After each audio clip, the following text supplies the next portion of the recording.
Listeners कैसे हैं आप। आज का हमारा टॉपिक है कंसेंट डिक्री से रिलेटेड कि कोई भी ऐसा फ़ैसला जो कि दोनों पार्टीज़ की रज़ामंदी से दिया जाएगा तो क्या वो फ़ैसला अपीलेबल है कि नहीं, क्या उस फ़ैसले के ख़िलाफ़ अपील की जा सकती है, अगर की जा सकती है तो किन सूरतों के तहत की जा सकती है और किस सेक्शन के तहत कंसेंट डिक्री डील करती है। तो चलते हैं अपनी पहली स्लाइड की तरफ।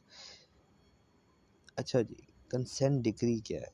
कहता है consent decree is one pass with the agreement of the parties. कहता है ये जो रज़ामंदाना फ़ैसला है ये एक बार पास किया जाएगा with the agreement of the parties. जो भी पार्टीज़ के माबैन एग्रीमेंट होगा उस एग्रीमेंट को मद्देनज़र रखते हुए जो फ़ैसला होगा उस फ़ैसले को क्या कहेंगे, कंसेंट डिक्री कहेंगे।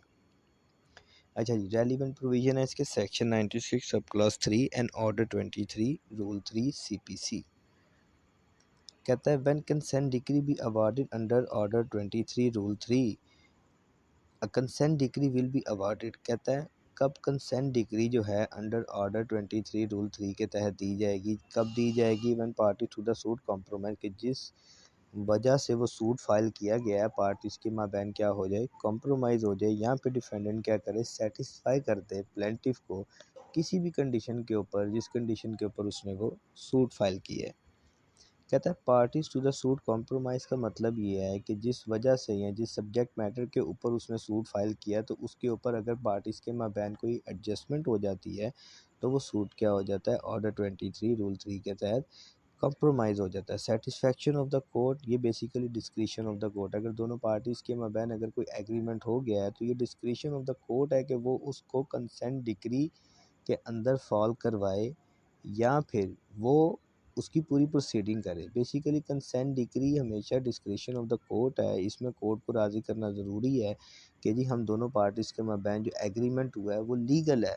तो अगर कोई लॉफुल एग्रीमेंट होगा और उसकी लीगैलिटी और उसकी लीगल टर्म्स जो उसके अंदर दी जाएंगी अगर तो वो वाकई ही लीगल होंगी और वो कल को इन्फोर्स की जा सकती होंगी दोनों पार्टीज़ के माबैन, देन ही ये कोर्ट की डिस्क्रिशन है कि वो ऑर्डर 23 रूल 3 के तहत क्या करेगी, उसको अवार्ड करेगी वो कंसेंट डिक्री जिसके माबैन जो भी उनकी टर्म्स के अकॉर्डिंगली जिनके ऊपर उनके कॉम्प्रोमाइज़ हुआ उसके ऊपर क्या करेगी, कंसेंट डिक्री जारी कर देगी।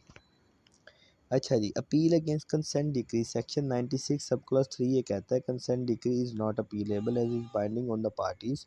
Section 96 sub clause 3 declares that no decree pass by consent of the parties shall be appealable when the decree passed without jurisdiction is appealable as revision। कहता है कंसेंट डिक्री बेसिकली अपीलेबल नहीं है, ये दोनों parties पर binding है।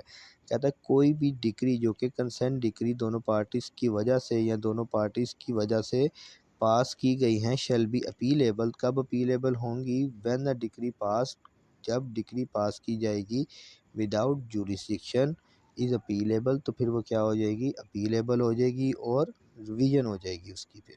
यानी कि कोई भी कंसेंट डिक्री जो है वो अपीलेबल नहीं है सेक्शन 96 सब क्लॉज 3 के तहत जिसके अंदर नो डिक्री, कोई भी decree pass by the consent of the parties होगी शैल बी अपीलेबल होगी, when the decree pass without jurisdiction होगी तब भी वो अपीलेबल एज रिवीजन होगी।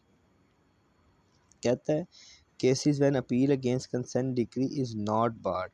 कहता है किन सूरतों में जो अपील है अगेंस्ट कंसेंट डिक्री से उसको नहीं रोकते। अगर मिसाल के तौर पे अगर तो कंसेंट डिक्री दोनों पार्टीज़ के माबैन अगर हुई है, हो गई है, तो क्या अपील जो है वो इसके अंदर उसको नहीं रोक सकती। अपील को कब नहीं रोक सकती, a person not party to the compromise, वो पर्सन पार्टी ही नहीं था उस कॉम्प्रोमाइज़ के अंदर तो क्या होगा, उसके अगेंस्ट कॉम्प्रोमाइज़ के अगेंस्ट कंसेंट डिक्री के अगेंस्ट अपील की जा सकती है। कहता है decree against pass against the consent of the party, जो भी या फिर वो decree against the consent of the parties जारी की गई है अपील की जा सकती है अगेंस्ट किसके ऊपर, उसकी वैलिडिटी के ऊपर कि ये जो कॉम्प्रोमाइज़ है ये हुआ ही नहीं था। Dispute regarding the nature of the compromise, जो भी डिस्प्यूट है regarding the nature of the compromise उसके ऊपर अपील की जा सकती है। या फिर अगर कोई कॉम्प्रोमाइज़ ही पार्टीज़ के माबैन जो है वो इफ़ेक्ट हो ही नहीं सका तब अपील की जा सकती है। एप्लीकेशन है 12(2) की दी जा सकती है। 12(2) क्या है, 12(2) बेसिकली तब दी जाती है 12(2) की दरख्वास्त, जब कोई भी ऐसा फ़ैसला जो कि फ़्रॉड और मिसरिप्रेजेंटेशन की बेस के ऊपर लिया गया हो, तब 12(2) की दरख्वास्त दी जाती है। Case number 2002 CLC Karachi page 269 ये कहता है consent decree is liable to be recalled, set aside or cancel if it can prove that the same was a result of fraud or misrepresentation under section 12(2)। तो कहता है कि consent decree को वो liable है कि उसको रिकॉल किया जाए, उसको बरतरफ किया जाए और ये बात साबित हो जाए कि ये जो डिक्री है वो फ्रॉड और मिसरिप्रेजेंटेशन के ऊपर अगर कोई ली गई है, तो ऐसी कंसेंट डिक्री के अगेंस्ट क्या की जा सकती है, अपील की जा सकती है। तो इंशाल्लाह मिलते हैं अपने नेक्स्ट लेक्चर के अंदर, जो कि हमारा होगा बेल एंड इट्स काइंड के ऊपर। अल्लाह हाफिज़।